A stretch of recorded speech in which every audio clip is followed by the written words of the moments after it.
Welcome to another episode of Ahead of the Threat. I'm Brett Leatherman, Assistant Director of the FBI's Cyber Division. Later, I sit down with Frank Cilluffo, Director of the McCrary Institute for Cyber and Critical Infrastructure Security at Auburn University and host of the Cyber Focus podcast.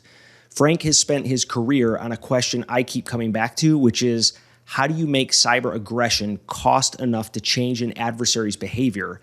And how do you keep the systems Americans depend on running while you do that? But before that, the news. And this time I've brought in a key partner from inside the FBI. The FBI is running a coordinated push against cybercrime and cyber-enabled fraud that drains the money from American families across the country. And we've directed significant resources towards that effort. So I've asked my partner in crime to sit down with me, and that is Heith Janke, Assistant Director of the FBI's Criminal Division. Before his role as Assistant Director in the Criminal Division, he was SAC in the Phoenix Division of the FBI.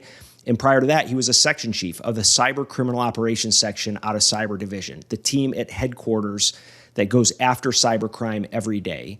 He's worked these cases from the inside, and he brought that same cyber mission and perspective with him into the Criminal Division, where his portfolio goes from violent crime to public corruption to cyber-enabled fraud, among other things. So, Heith, welcome to the show.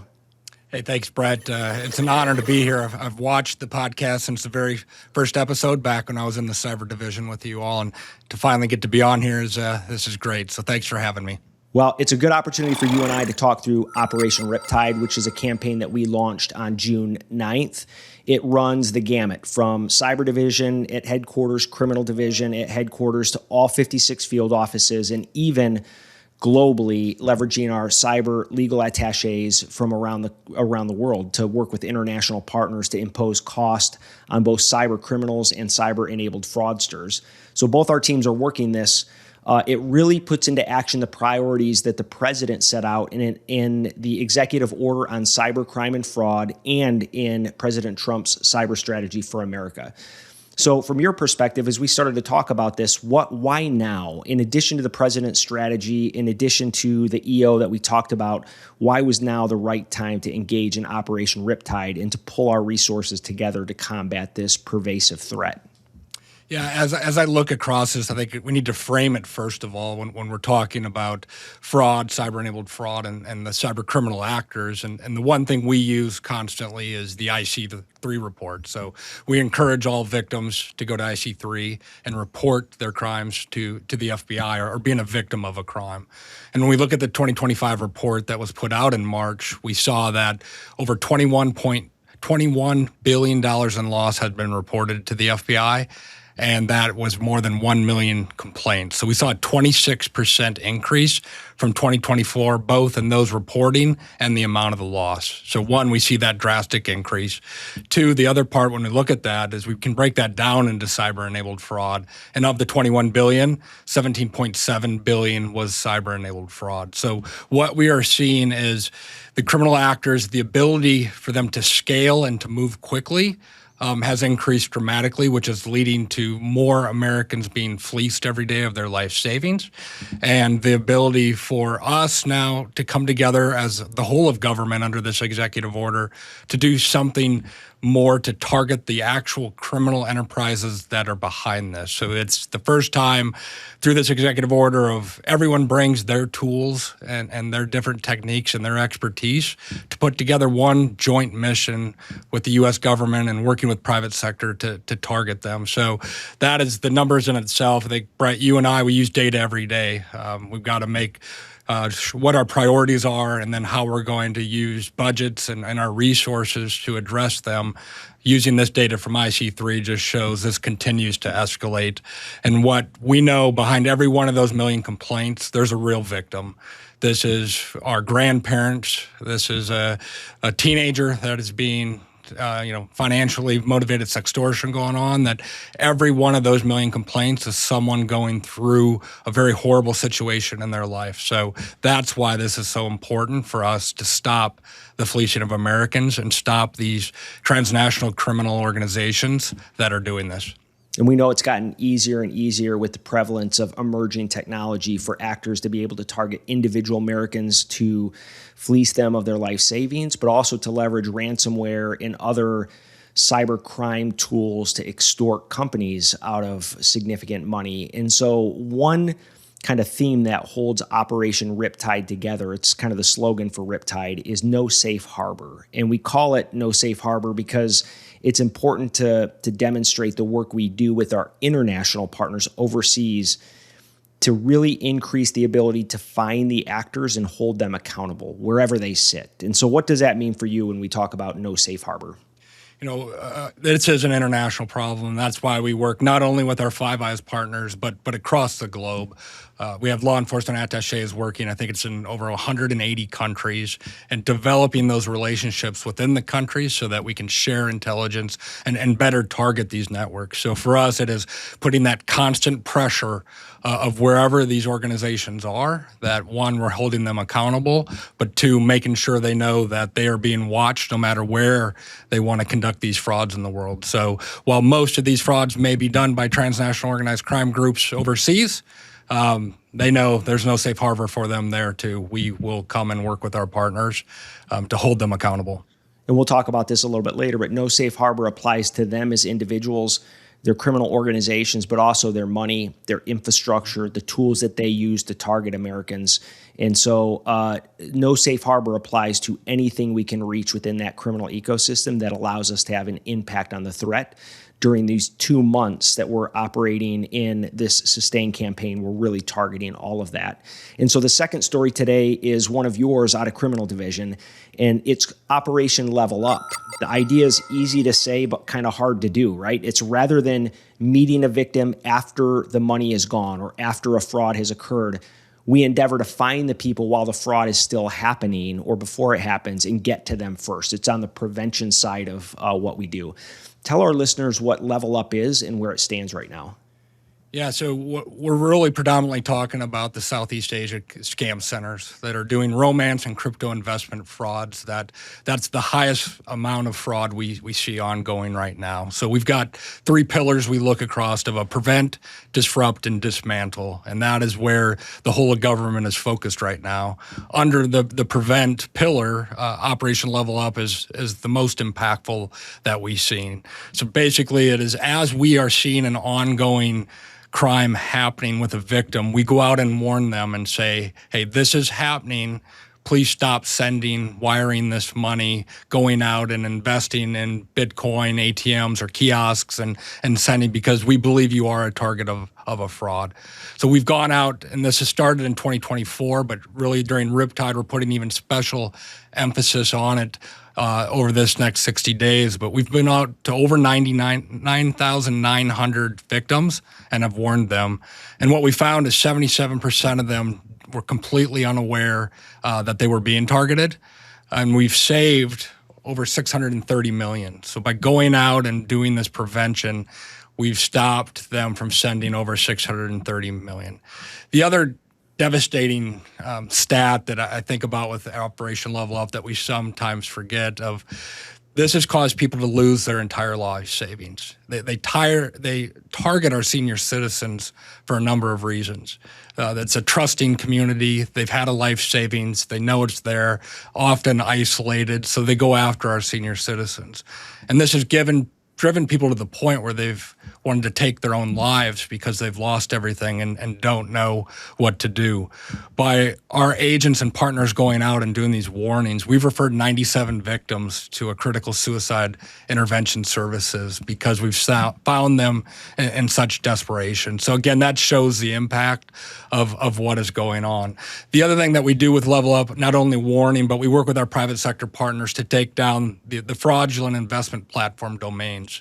And just in the last month, when we did our recent sprint on our strike force that targets the scam centers, we took down 584 fraudulent domains that were being used to target American victims. So again, we see that force multiplier of we're making this investment to go warn to stop the fraud from going, but also taking down that infrastructure that is being used to facilitate it. And I think between cyber crime and cyber-enabled fraud, that's what we've seen, right? These groups will use the same type of infrastructure, whether it's a ransomware group or just a cyber-enabled fraud group. There's still pieces of the infrastructure or the key services they use that when the criminal division and the cyber division team up and we take those down, we're impacting a bunch of cyber cases and a bunch of criminal cases. And that's why our two divisions working in concert together, I think we've probably never had a closer relationship in how we're targeting this now, which means we're making a better impact every day for the American people. That's right. And almost $750 million prevented in going to these fraudsters, but more importantly, lives that haven't been devastated like we continue to see over and over because of the prevention of that money going over to these scammers. Incredibly important. And then looking at the mental health of victims as part of our victim pledge and promise, which is recognizing they are victims of criminal activity and trying to find them the help that they need as victims. And that's pervasive throughout how the FBI, whether it's the cyber division, criminal division, counterintelligence, or counterterrorism, approach victims of crime. Talk a little bit about the field office, how the field offices lead this. You were in Phoenix as the special agent in charge for a little while. That Phoenix is part of the operation. We also have partnerships with Secret Service and others to help scale this effort out. It's less than 2 years old. So how has that progressed as an operation overall as time has gone on? Yeah, so we have a core group that's part of Operation Level Up that is working with different techniques to identify who the victims are. And then we actually have volunteers from every field office that sign up for a set period that every time essentially a lead comes in and the group says, we think this person's being scammed, can we go get a hold of them right away? People sign up and want to do this because we talk about a victim-centered approach and saving people in the FBI. So we've got people in every field office. When those leads come in, they make a phone call or go knock on a door to stop the fraud from occurring. And just recently, we've got all kinds of great stories of how this impacted. But one of the people we talked was getting ready to wire $1 million when we made that phone call and stopped it.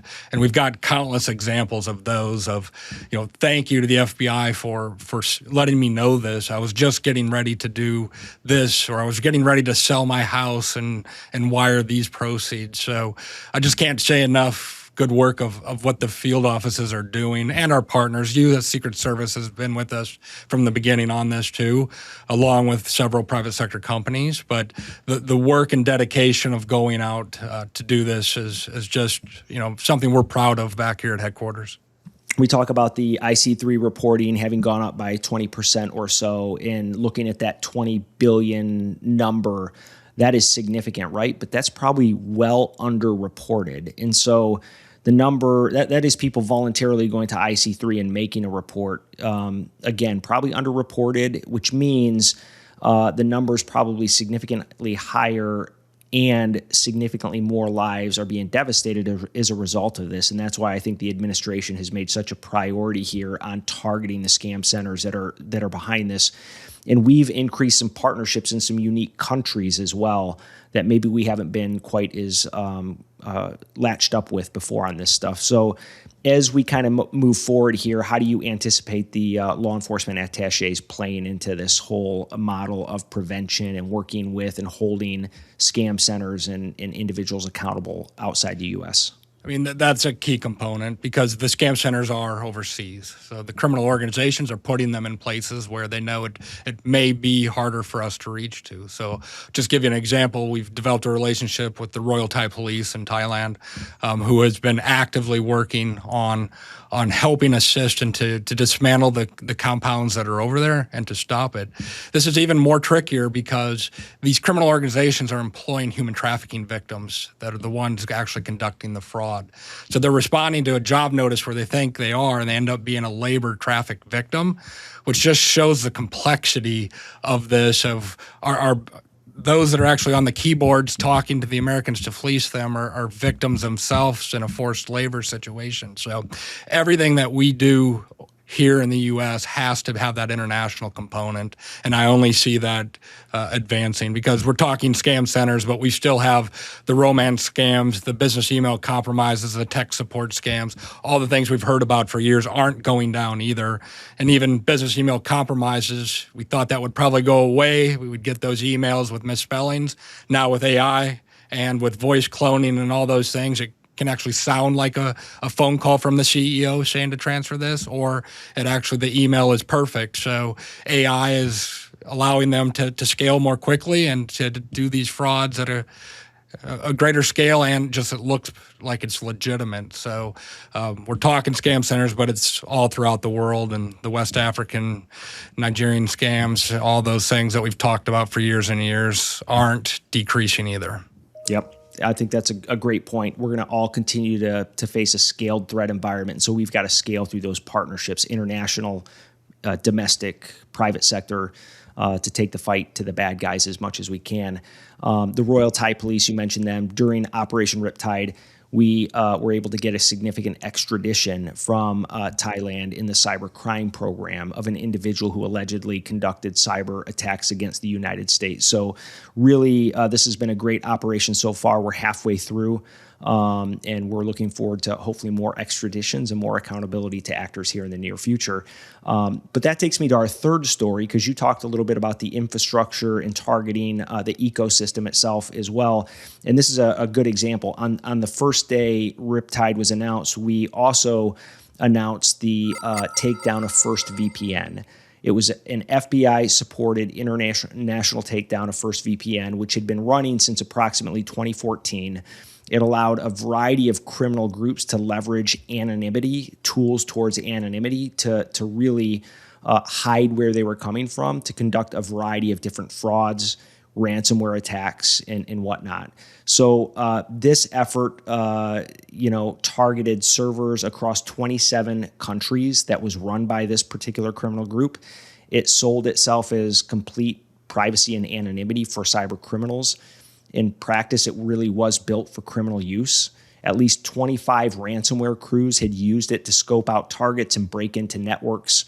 And partners in France, the Netherlands, Ukraine, the UK, Switzerland, and Luxembourg, as well as Europol and Eurojust helped with coordination, all worked together with the FBI, specifically FBI Boston Division and the FBI cyber teams, to conduct technical operations to take those servers down.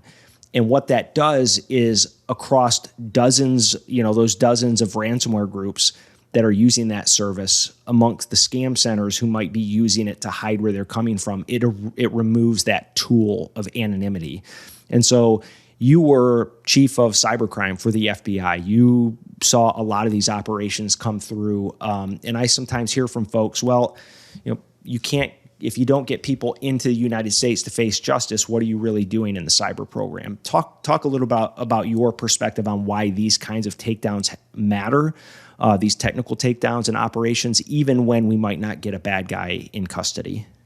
Yeah, I think that's important, and we saw that in the ransomware space, all the time when I was there, and that's why we had developed that key services model similar to the case you just talked about of how do we look at the services being used and how do we take action to stop that. And we always talked about throwing sands in the gear. The more disruption we can constantly do means the less victimization they can do here in the U.S. So while it may not keep them offline forever, we disrupt, and then we find where they pivot and move to, and we continue to disrupt until hopefully we can dismantle the entire group, find them in a country that may have an extradition treaty that we can eventually get them here. But knowing a lot of time those actors do hide in countries that are difficult, how do we continue to attack the ecosystem from multiple angles and constantly be throwing those disruption in there to stop? And that is the one you just talked about. That's huge.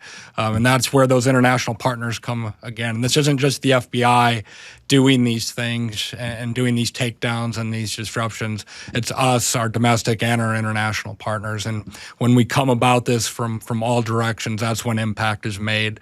And I think that's what's changed over the last several years, of everyone coming together with what they have. And sometimes it may be one of our Five Eyes partners overseas has a better authority and a better result, and the takedown may be happening with them, and we just assist from here in the U.S. But it's that type of strategy that continues to make an impact, because the more we can do to stop the daily victimization in the ransomware space, stopping the attack on our critical infrastructure across the U.S., the better off we are. Yeah, I think it's safe to say you and I have the same perspective when it comes to kind of that best athlete approach. We ask our teams to look at who is the best athlete. If it's us, we should run, but keep partners with us to aggressively go after the actors. But if it is a partner, whether it's outside the United States or domestically, our job is to keep up with them as best athlete and support them in any way we can to allow them to do really good work and provide them the tools, resources, intelligence, and other things that help them do it better, the best we can. And sometimes that means sharing until it hurts. And there should be no egos in the room when it comes to taking the fight to the bad guys, and kind of that egoless approach in allowing teams to really nimbly but quickly go after the bad actors is incredibly important. For sure. All right, Heith, thank you so much. Let me just ask this real quick before we go. Where do you see criminal division in the FBI's criminal program going, in the next few months? Where should folks expect to see you go? I mean, we've got so many different priorities. We're protecting, our streets from violent crime and gangs every day. We are fighting our cartels, and through our Homeland Security Task Force, and all of the fentanyl and drugs that are coming into the U.S. that are killing Americans.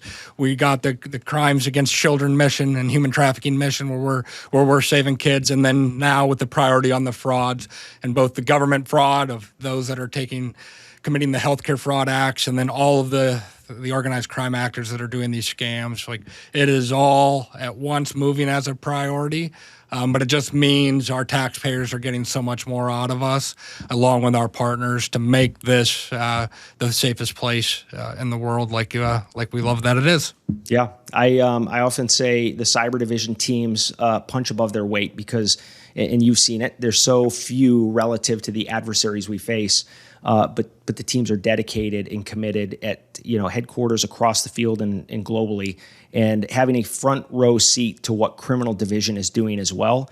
Criminal division is punching above its weight in this environment where you're targeting drugs, predators, corruption, and a variety of different things. So I just want to say thanks to you and your teams and what they're doing as part of Operation Level Up, for the partnership that you guys have with Cyber Division, for the days, nights, and weekends that you guys work to keep America safe. And thanks to all 56 field offices and the teams that are working the criminal fight there, along with their colleagues in Cyber Division, for what they're doing. And thanks for joining me on the show today. Thanks for having me. Great. Well, that was Heith Janke, Assistant Director of the FBI's Criminal Division. So this is where my conversation with Frank Cilluffo will pick up. Heith and I work the enforcement end of this. Frank works the strategy and policy side of what's happening. How do you deter behavior over the long run, and how the country stays standing when deterrence sometimes falls short? That conversation with Frank is next. Welcome back. Joining me today is Frank Cilluffo, Director of the McCrary Institute for Cyber and Critical Infrastructure Security at Auburn University, and host of the weekly Cyber Focus podcast, which I got to be on last week. Frank has spent decades at the center of U.S. cyber policy. He served on the Cyberspace Solarium Commission, advised the White House on Homeland Security and counterterrorism, and now leads one of the most active cyber policy institutes in the country. Over the past year, the Institute has put out numerous papers to include addressing the PRC cyber threat, a paper on offense, deterrence, and strategic competition, and has built several task forces to include one with the U.S. Chamber of Commerce on regulatory harmonization. In January, Frank carried that work into testimony before the House Homeland Security Committee. Frank, welcome to the show. Brett, thank you so much for having me. Glad to have you. So, Frank, McCrary has had a busy year.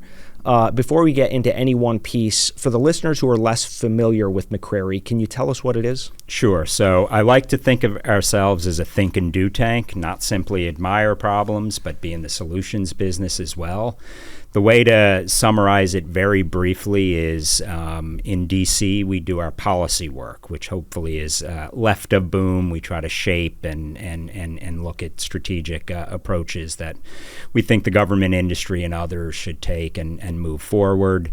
In Auburn, that's sort of our tech bench. We have multiple labs there where we support different utilities. We support the government. We have work with U.S. Secret Service. We have work with Department of Energy. That's where a lot of our students, hopefully also to be FBI agents in the future and support that tomorrow's workforce.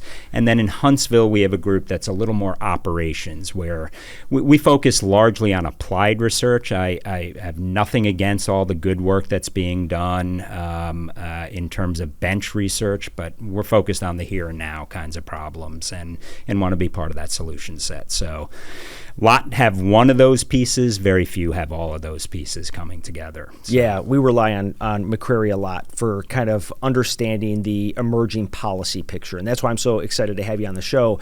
The show is focused very much on the operational environment, kind of the threat environment seen from CISOs and industry, but a lot has happened this last year when it comes to the policy front, and I think it's that perspective is so important. If you were to say kind of what your top priorities are for McCrary right now, what are those, in June of 2026, and where's it going, do you think, through the remainder of 26? That's a great question. We have a lot going on in all of our various vehicles and mechanisms, but I think at the end of the day, it's supporting the women and men who are doing the important work inside the United States. FBI very much at the top of the list. I would also add the National Security Agency, CISA, and our friends at DHS. How that connects with SLTT, state, local, tribal, territorial. And then to me, the public-private partnership, I've been a little dismissive. I've always said long on nouns, short on verbs.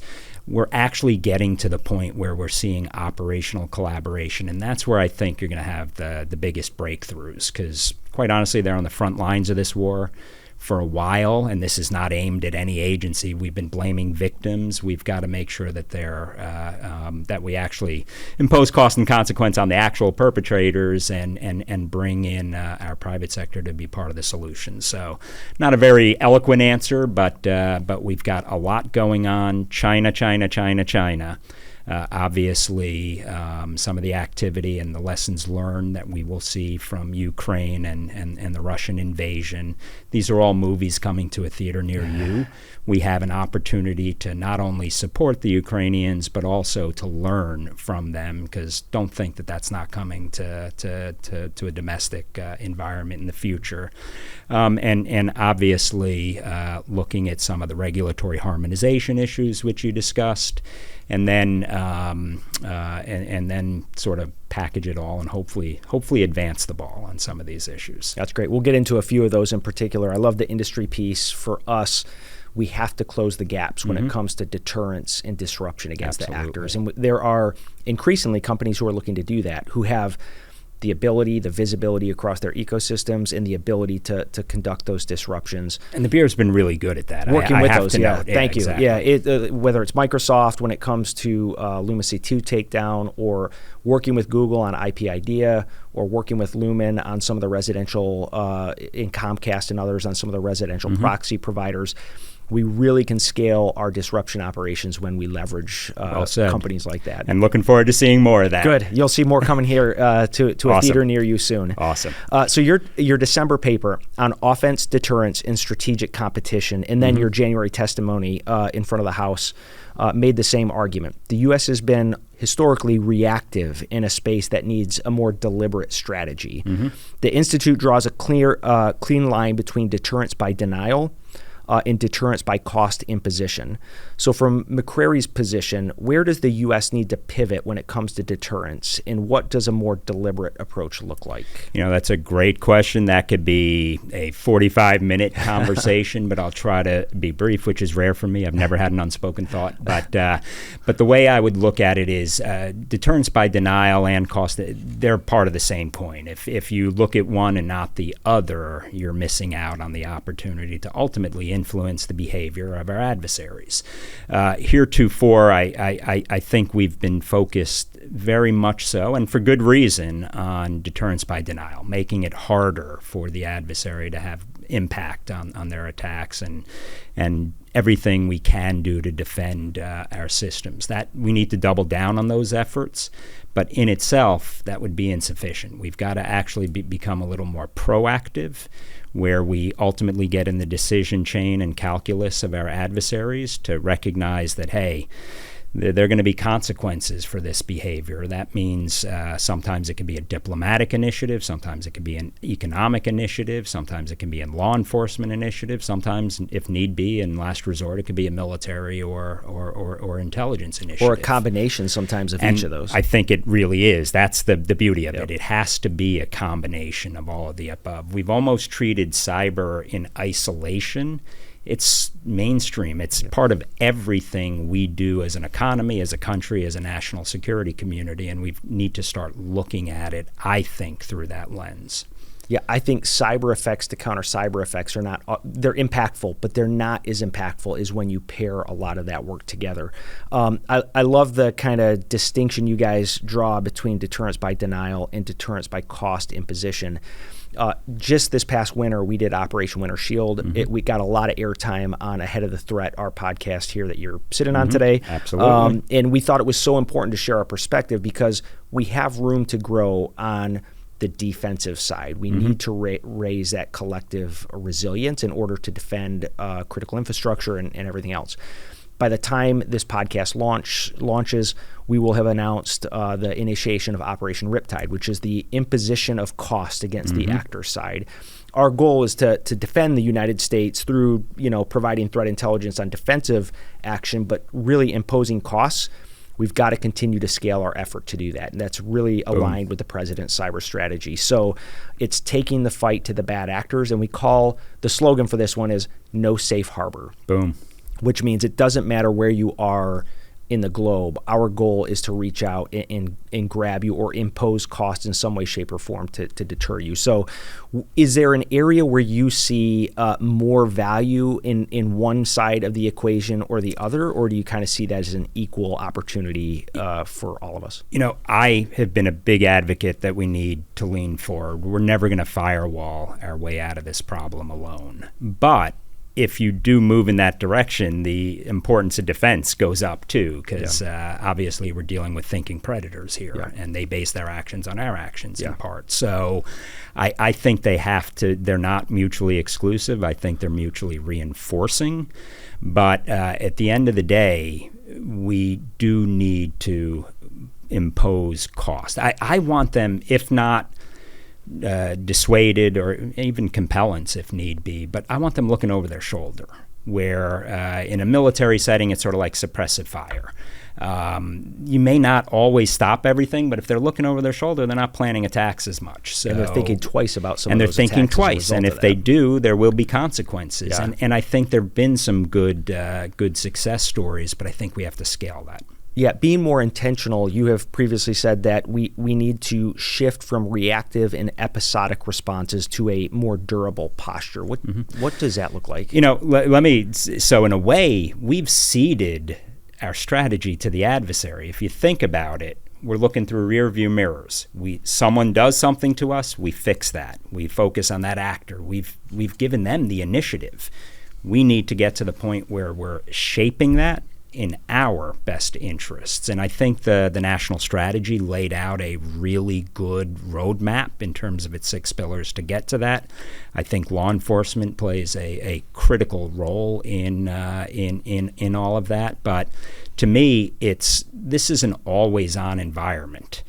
It's not episodic. We do amazing work, but it's like a one and done. I want to do that every day, all day. Persistent engagement. And persistent engagement, absolutely. And to me, it's not just military persistent engagement. I mean, there's been a disconnect between the Title 10 and Title 50 world. For a long time, the Title 50 world and the national security and intelligence business, they would never want to compromise a tactic, technique, procedure, tool, whatever it may be. AI is changing that overnight. So whatever we thought we had in our arsenal, we got to re-up that daily. So when you actually look at it, it's sort of like Krav Maga. You've got to wrestle the fight with the enemy to know where they're going to punch. To differentiate between Title 10 and Title 50 for the audience. So so Title 10 are largely military authorities where it is very much in a war fighting. So we do need to integrate cyber into our war fighting strategy and doctrine. That is essential. Title 50 is the significant and hugely important role that the National Security Agency, elements of FBI, the Central Intelligence Agency, and others play in terms of collecting information and other activities short of military operations. And then we've got our Title 18, which allows us is to essential. collect on the law enforcement side of things. And 32 with the National Guard and Yep. domestic. So Absolutely. getting all that alphabet soup combined is integrating essential. that and being able to move across agencies and authorities where necessary is what's so important. Because everyone plays a big role in this. I mean, I'm at Auburn. We love football. So, So at the end of the day, exactly. We're back. We're back. We'll be back this year. But I mean, if all you have is a defensive or an offensive line, at best you're just staying even. You need a quarterback. You need linebackers blitzing the adversary's quarterback. You need all of it synchronized. And you need an offensive coordinator and a defensive coordinator. Those should all come together through a head coach. And right now, it's sort of like a lot of calls are being made, but they're not always as synchronized as I think maybe they should be. And I'm a little dated. It's getting better and much better, but we need to double down on those efforts. Well, it's a good transition into the amount of change that has happened in the cyber policy side this year alone. On March 6th, the White House released President Trump's cyber strategy for America, and at the same time, they released Executive Order 14390 on combating cybercrime, fraud, and predatory schemes against American citizens. You had Director Karen Cross on your show kind of talking about the national cyber strategy. How's the Institute reading that in preparing for that implementation? Like, kind of give me your thoughts on how that changes the perspective when it comes to that forward-leaning approach we're looking to take. Yeah, that's great. Action. So I think it really did emphasize and recognize that we do need a more proactive, forward-leaning approach. So for starters, it's the narrative, making the case, and that in itself was actually a feat and is important. And it's not that it didn't occur in the past, it's that it was largely episodic, driven by individual operations cases and the like.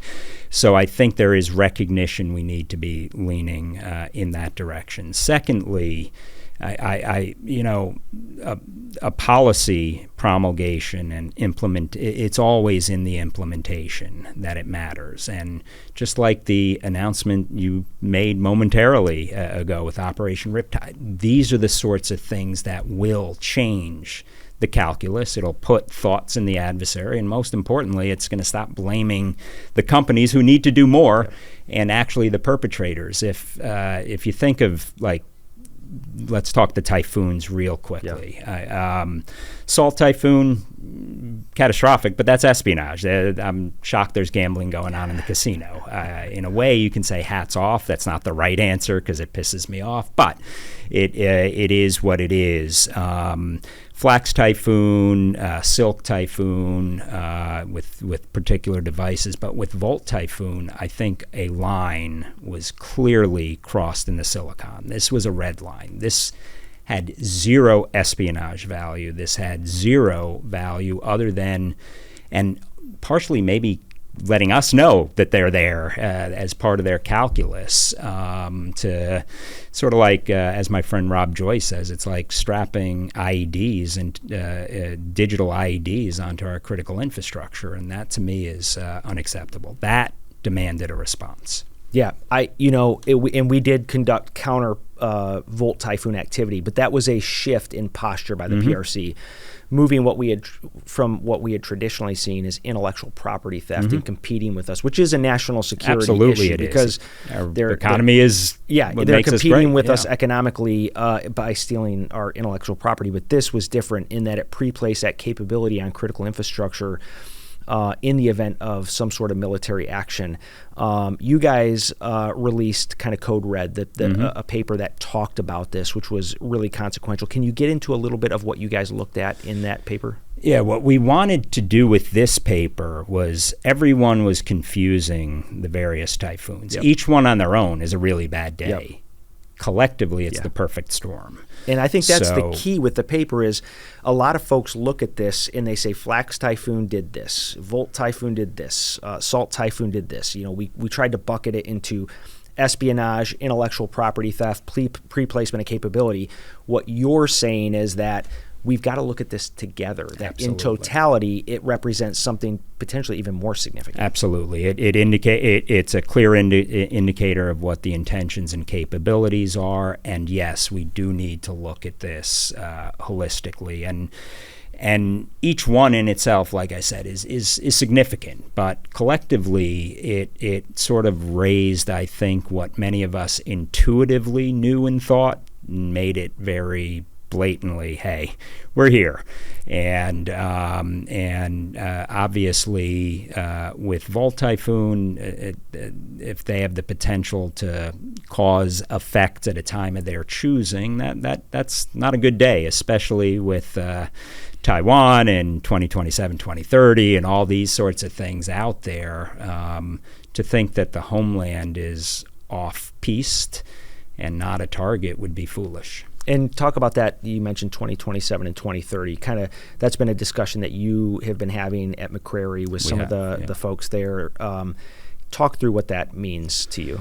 So this task force, I'm trying to remember who all our chair, Bill Evanina, who former FBI was part of this, as well as Brad Mederi at Booz, and Mark Montgomery at FDD.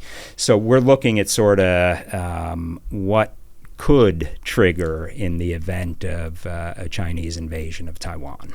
And they've made very clear some of the timing, but obviously that's going to be up to their time and choosing as to when and if they want to act. But ultimately, to try to stymie our ability to sort of weigh in, I think that was the signal they were trying to send with Volt Typhoon. I mean, I think they knew we were going to unveil some of this and recognize what was happening. So it's not like a traditional espionage campaign. I think this was a message and a strong message, very strong signaling. Yeah.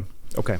Now, shifting back to the national cyber strategy, which kind of encompasses both nation states and criminal actors, the 6 pillars of the cyber strategy couldn't be more clear in what the expectations of the U.S. government are, and really kind of establishing that new relationship that you talked about with industry, not treating them as victims, but enabling disruption operations with industry, and shifting the risk calculus and the cost from victims to foreign actors, which is incredibly important. And then EO 14390 was released at the same time, which kind of operationalizes Pillar 1. And I'll say Operation Riptide is a direct response to Pillar 1 and to the executive order. It's meant to execute across industry, our international partners, against the actors for 60 days to impose cost.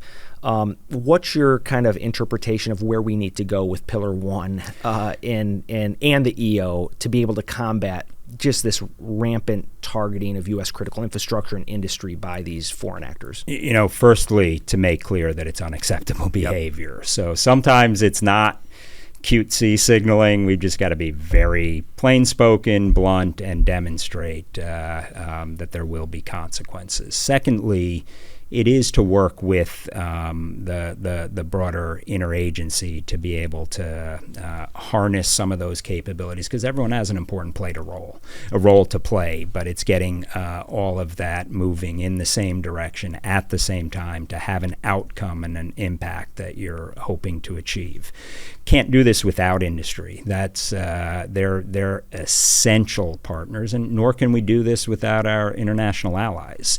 I mean, obviously we start with the Five Eyes relationship because that's a strong, robust relationship and tons of history and scar tissue. And to me, trust is so essential in this space. But then we've got to start expanding with bilaterals and other organizations such as NATO and the equivalent on the law enforcement side. These are essential kind of going forward because a lot of the perpetrators are operating in areas that are provided safe haven by countries that are definitely don't have our interests at heart and quite opposite, inimical to our own. So how do we start getting there? And I'm excited about some of the activity the Bureau is doing there, and I think you will need to do that with some of your partners in the region. Yeah, nothing that we do would be as sustained or enduring as what we do when paired with industry visibility and allies, and U.S. intelligence community authorities or visibility into the threat. And certainly our Five Eye or our what we call our Cyber 9 partners who are the 8 countries plus Europol working together to combat cybercrime every day of every week of every month of every year, just to try to take that fight to the bad actors. Now we know that both the PRC, through the CCP, and criminal actors are targeting critical infrastructure. You have a standing task force focused on critical infrastructure and emerging tech, specifically AI and quantum-based considerations. AI is reshaping what the threat looks like for energy, water, telecom, transportation, healthcare, and on. Everything. Yeah. It's changing, really, from an AI perspective, what defenders can do, especially in those operational technology environments. The recent AI executive order with its voluntary frontier model framework is directly tied to the conversation that we're having here. So from your perspective, what is the critical infrastructure and emerging tech task force focused on right now, and how are you thinking about this problem when it comes to AI? Well, that's an excellent question, and AI is changing. Everyone says that the current shiny object is changing the world, but in this case, it really is transforming the way we do business, the way we fight wars, the way we defend our country, the way we live as human beings, and obviously fight crimes. So what would be in the hands of maybe 3 or 4 nations 5 years ago, or the bar is getting even lower to entry to be able to have a significant cyber capability. So when it comes to AI, I genuinely think Anthropic handled Mythos very responsibly. If China had come out with a Mythos, would there be a press conference? Would there be any responsible use? We wouldn't know until we're owned.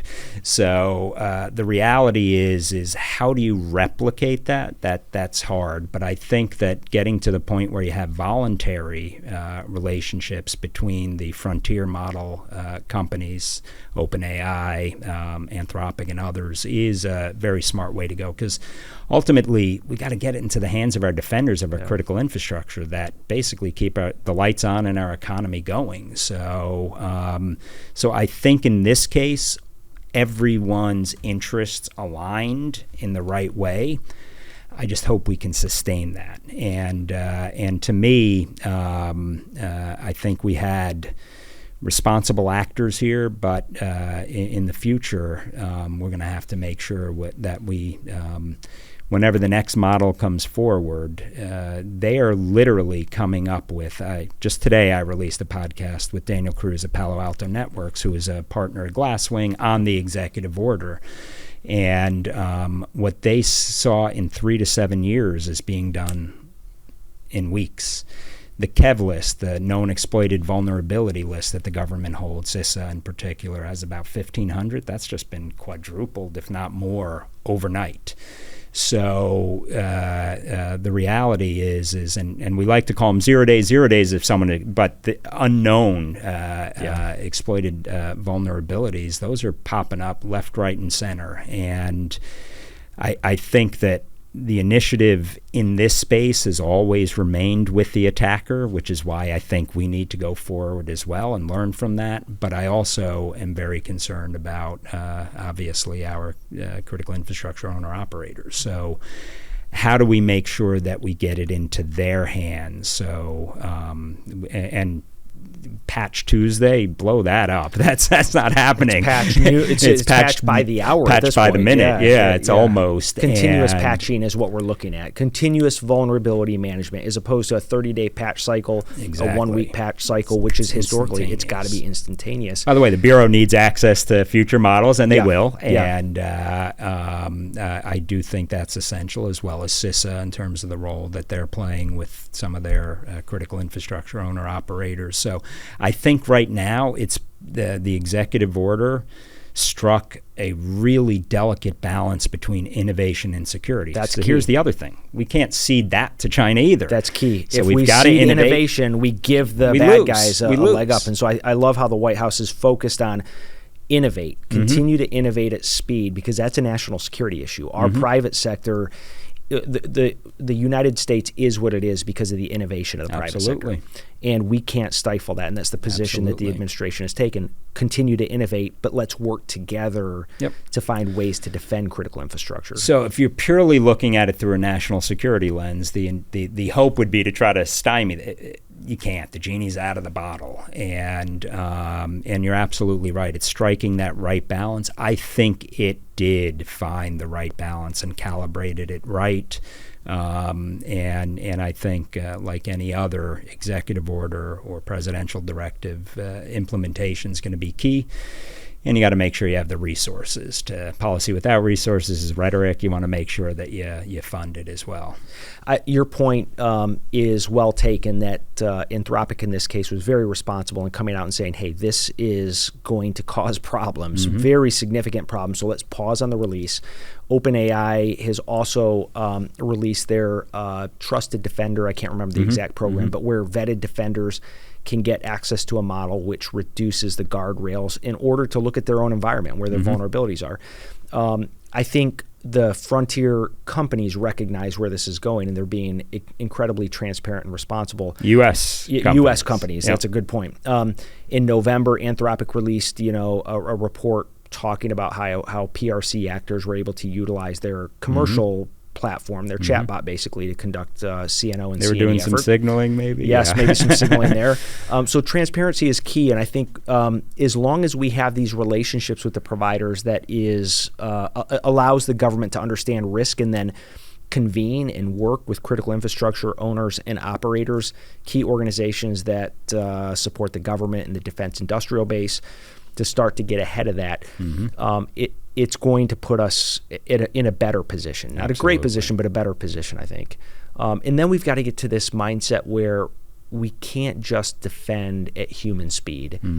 In adoption, my fear is adoption of AI is happening in some cases too slowly here. And I know we've got to look at how the effects of agentic AI and whatnot, but at some point we have to start to put these technologies in place and embrace them a little bit quicker, because we can't defend machine operations at human speed. And so where's your perspective? Is the task force looking at this particular issue, adoption, what kind of speed and timeframes we need, what it takes to do that across critical infrastructure? We're looking at it. I would be lying if I told you I had a comfortable answer in all of that. There are certain decisions that I think only someone who's sworn to the Constitution should make. I don't necessarily want to outsource that. By the way, there's a really interesting set of issues looking at insider threat from an AI agent perspective as well, because if you think of the traditional insider threat and foreign counterintelligence, that's changing as we speak. So how do you vet and trust agents that are trusting one another? And next thing you know, you have 17 of them all playing the same game. So there's some interesting challenges there. I do think, though, your bigger point is in some cases more important, because if we don't unleash and take advantage of this, game over. So the question is, how do we get to the point where we're comfortable enough with the guardrails, we're comfortable enough that CEOs, if you're in a company, are asking the right questions of their CISO, CSO, or general counsel, and others. I think we're just starting to scratch the surface there, and I don't think it'll ever be AGI on agentic AI on agentic AI alone. I don't know how that plays out. I don't think anyone does. But I also think that if we don't seize the opportunity, we'll be left way behind, and that's unacceptable. And from a law enforcement standpoint too. I mean, you have the ability to do trend analysis and threat analysis, and data is king still. Yep. And you have the ability to crunch a lot of data. A lot quicker, because we're collecting more and more data. Absolutely. And so the FBI Director Patel has made it a priority implementing AI, and we have done that significantly over the last probably 6 months in particular. Awesome. Which means both classified and unclassified holdings we're using, responsibly using artificial intelligence to try to help us find what's important, but always keeping the human, the analyst, the agent, in that loop, the computer scientist in the middle of that. And then from my perspective, looking at using, we do a lot of disruption operations, technical operations, using that to help us scale our operations against the adversary to have more impact than what just the small numbers of technical folks we have on the teams here. We used to talk about sort of single point failure and impact. Well, the adversary has vulnerabilities too. We want to find those single point failures, right? Where you can have maximum impact on an operation. Yeah. One area of maybe not single impact failure, but risk for many organizations is the tech talent that they can pull from, the amount of technical folks, the cyber deficit sometimes across the various workforces. So I want to kind of talk about pillar 6 of the cyber strategy, which is building talent and capacity. You've been on this question for, I know, years, talking through it, including as chairman of the board of trustees of the Alabama School of Cyber Technology and Engineering, and through your work at Auburn. Where do you see the future of the cyber workforce going, and what does it take for us to start to build that pipeline to start to feed the next generation of cyber defender in industry, but also in the U.S. government? Just one point of clarity. I'm a trustee at the Alabama School for Cyber Technology, but I chair Cyber Florida, which is also looking at the state institutions of Florida looking at cyber. But I actually think, and this will allow me to do a little infomercial on ASCTE, which is located in Huntsville. This is the first magnet school of its kind focused on cyber and engineering. You've got a number of STEM programs that are all very strong and important, but what differentiates what ASCTE does from others is that it's very experiential. Kids learn by doing. So you walk into that campus, you're going to see UAS everywhere. You're going to see counter UAS everywhere. You're going to see robots manning the halls. That's what gets kids excited, and obviously FBI has a huge mission in Huntsville now, especially on the cyber side too. We have our cyber kinetic range. We try to cross over with some of those technical schools so that we're bringing real world visibility to some of those primary and secondary education points. But I think the message that I would say is you learn by doing. It's one thing if you can rote learn and cite back something you read in a textbook that quite honestly is going to be overtaken by events in a day nowadays when it comes to some of the cyber activity we're seeing. But you get a curious young woman or man engaged in a big hairy problem, they do cool stuff. Yeah. And to me, that's where, and at college, it's essential, but it's almost too late. You've got to get them early, and you've got to get them excited, and you've got to get them interested, and you've got to tap that.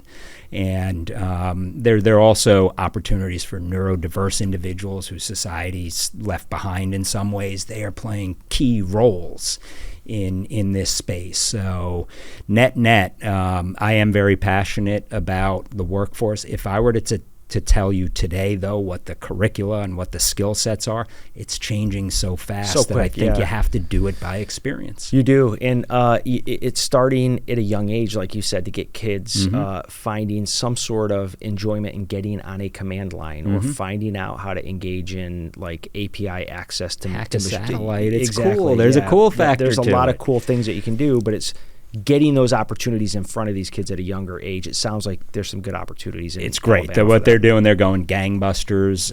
Obviously at Auburn, we take that very seriously, but we tend to look at it through higher ed, and I think we have to go K through 12. And to me, the skill sets, I mean, in your space, you have so many good investigators who've worked crime cases.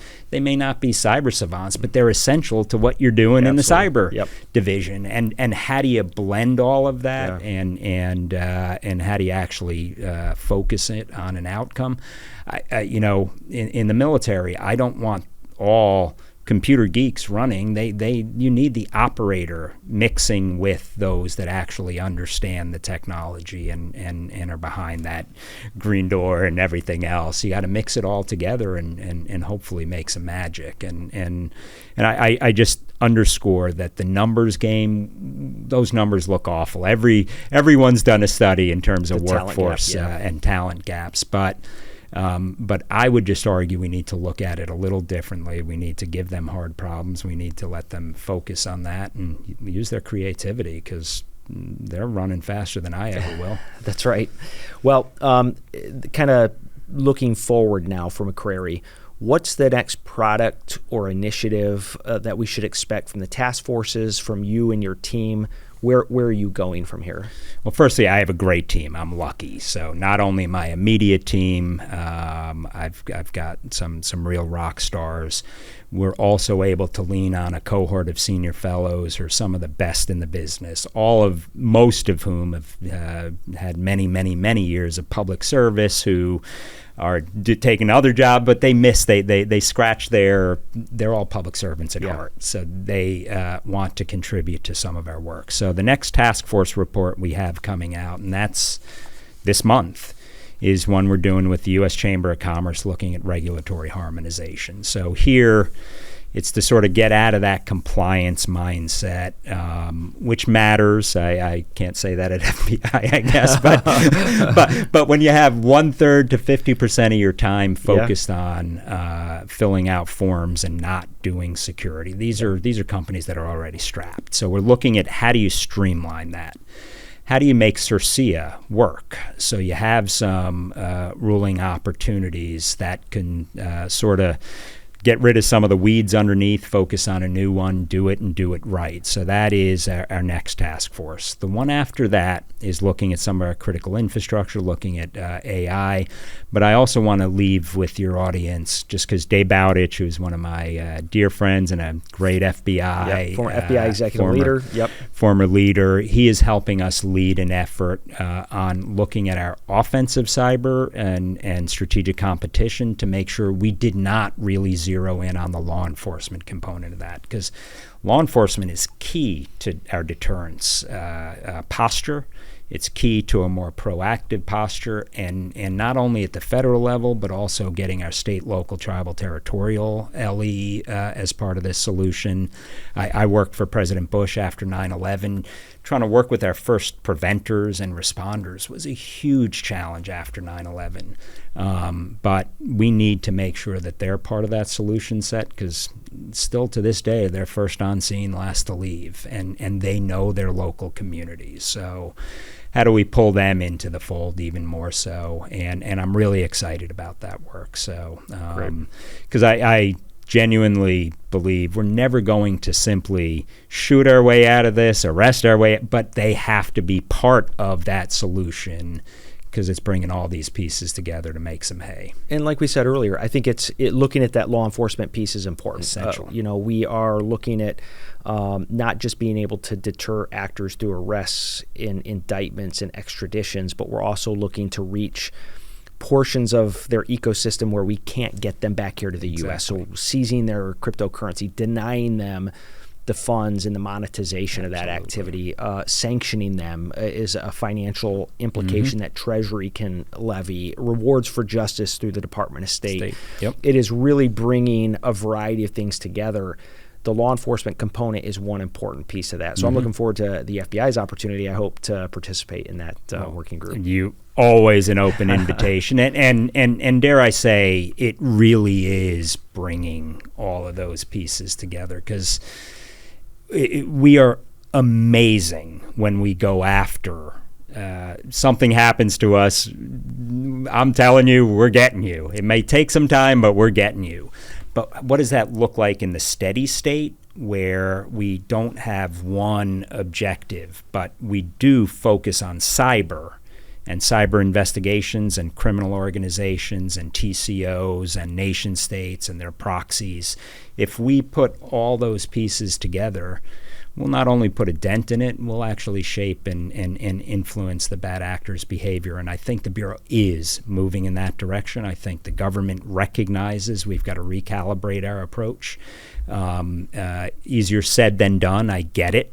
But if we focus on this mission, we will have the impact we want.